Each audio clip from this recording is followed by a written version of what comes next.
आपको डरना नहीं है, डराना नहीं है। इन्होंने हमारे ऑफिस पे धमकाकर, ऑफिस को तोड़कर हमें चैलेंज दिया है। चैलेंज क्या है? गुजरात के चुनाव में मैं आपको बता रहा हूं, हम सब मिलकर इनको गुजरात में हराने जा रहे हैं। जो हमने कहा, और लिख के ले लो, कांग्रेस पार्टी की जो आत्मा है वो गुजरात के चुनाव में लड़ेगी और नरेंद्र मोदी और बीजेपी को गुजरात में, जैसे हमने अयोध्या में हराया है, वैसे ही हम गुजरात में इनको हराने जा रहे हैं। लोकसभा में नहीं, ये लोकसभा चुनाव के बाद का दिल्ली हार के बाद सन्नाटे में गए केजरीवाल ने राहुल गांधी और कांग्रेस से बदला लेना शुरू कर दिया है क्या? दिल्ली में बीजेपी का मुख्यमंत्री कौन बनने जा रहा है, किसका नाम फाइनल हो गया है? अब इसका चैप्टर।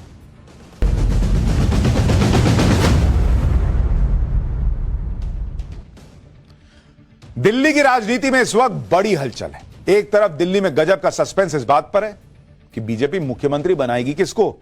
एक के बाद एक चौंकाने वाले नाम आ रहे हैं। दूसरी तरफ सस्पेंस इस बात का भी है कि दिल्ली हारने के बाद केजरीवाल अब क्या करेंगे।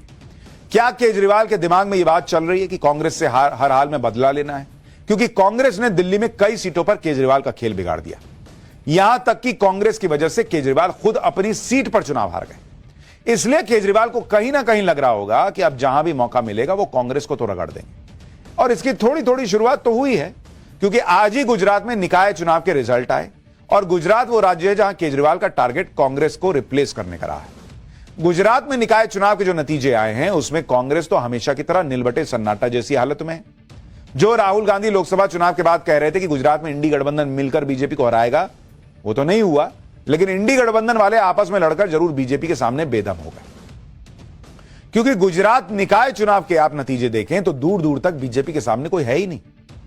कांग्रेस का तो खत्म मामला है भाई। जहां तक केजरीवाल की बात की जाए तो उनके लिए दिल्ली की हार का थोड़ा गम बुलाना का और थोड़ी खुशी का मामला इसलिए बनता है क्योंकि गुजरात में इनकी पार्टी नई है।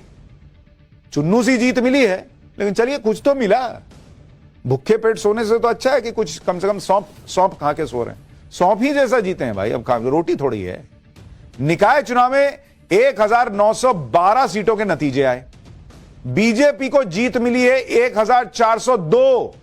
1912 सीट में 1402 सीट बीजेपी जीती। कांग्रेस 260 और आम आदमी पार्टी को चुन्नू सी सीट मिली है 35।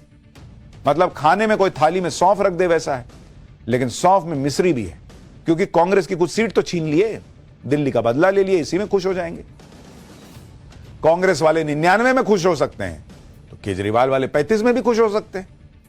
आम आदमी पार्टी अब इन 35 सीटों की जीत कांग्रेस को दिखा रही है, क्योंकि उसे अपनी दिल्ली की हार बहुत चुभ रही है।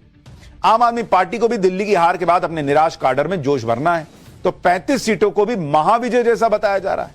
जैसे आम आदमी पार्टी ने आज अरविंद केजरीवाल की फोटो के साथ एक पोस्टर जारी कर दिया। उसमें लिख दिया कि गुजरात में आपकी धमक। 1900 सीट में 35 जीते हैं, 35। आपकी धमक। गुजरात में चली झाड़ू। पोस्टर में द्वारका के सलाया नगर पालिका में जीत की बधाई दी गई। द्वारका की सलाया नगर पालिका की 28 सीटों में से आम आदमी पार्टी ने 13 सीटें और कांग्रेस ने 15 जीत ली, जबकि बीजेपी का यहां खाता नहीं खुला। ये लोग इसी में बम हो गए कि एक जगह तो कहीं 28 सीट में हम लोग कुछ रौला दिखाए। आम आदमी पार्टी इसका ही जोर शोर से प्रचार कर रही है। गुजरात में इन्होंने झंडे गाड़ दिए ये कह रहे हैं, लेकिन असल में ये कांग्रेस को चिढ़ाने और कांग्रेस से हिसाब बराबर करने की कोशिश है, क्योंकि ना तो आम आदमी पार्टी ने कोई झंडे गाड़े हैं, ना ही कांग्रेस कुछ कर पाई है। असल में नरेंद्र मोदी ने सबको दिखा दिया कि गुजरात में तो उनसे कोई टक्कर लेने के बारे में सोच भी नहीं सकता। इसलिए आप देखिए कि निकाय चुनाव में बीजेपी के आसपास भी कोई नहीं है, ना केजरीवाल ना राहुल गांधी। गुजरात में 68 नगर पालिकाओं में 65 नगर पालिकाएं बीजेपी ने जीत ली। एक नगर निगम का चुनाव था, वो भी बीजेपी ने जीत लिया। 3 तालुका पंचायत का चुनाव हुआ, तीनों बीजेपी जीत गई। मतलब इसको कहते हैं कि केजरीवाल के हाथ से झाड़ू लेके नरेंद्र मोदी ने पूरा झाड़ के सीट ले ली, लेकिन ना चापा वाले रहे। जब इस तरह की प्रचंड जीत हो तो फिर आम आदमी पार्टी क्यों माहौल बना रही है, यह समझना ज्यादा मुश्किल नहीं है।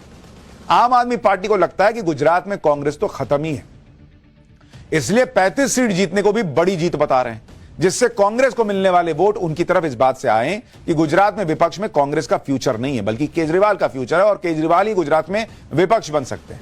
ऐसा करके केजरीवाल कांग्रेस से अपना बदला भी ले सकते हैं। इसलिए आम आदमी पार्टी के कुछ लोग और उनका इकोसिस्टम गुजरात में कुछ सीटें जीतकर भी सोशल मीडिया पर माहौल बना रहे हैं, जबकि असली जश्न तो वो लोग मना रहे हैं जिन्हें प्रचंड जीत मिली है। उनकी कोई बात ही नहीं कर रहा। आज गुजरात बीजेपी के लिए बड़ा दिन था, क्योंकि उन्हें बहुत बड़ी जीत गुजरात निकाय चुनाव में मिली। वहां जश्न किस तरह से मिला है उसकी एक बार तस्वीर देखिए, फिर आगे की बात बताता हूं।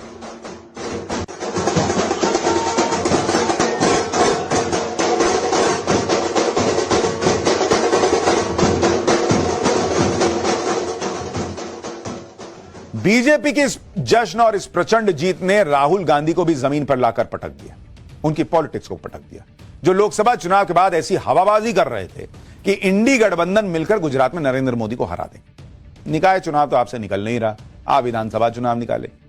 यह उसी तरह की बात है जिस तरह से केजरीवाल कह रहे थे कि दिल्ली में तो नरेंद्र मोदी को दूसरा जन्म लेना पड़ेगा केजरीवाल को हराने के लिए। सुनिए लोकसभा चुनाव के बाद राहुल गांधी ने लोकसभा में खड़े होकर गुजरात के बारे में क्या कहा था, सुनिए जरा।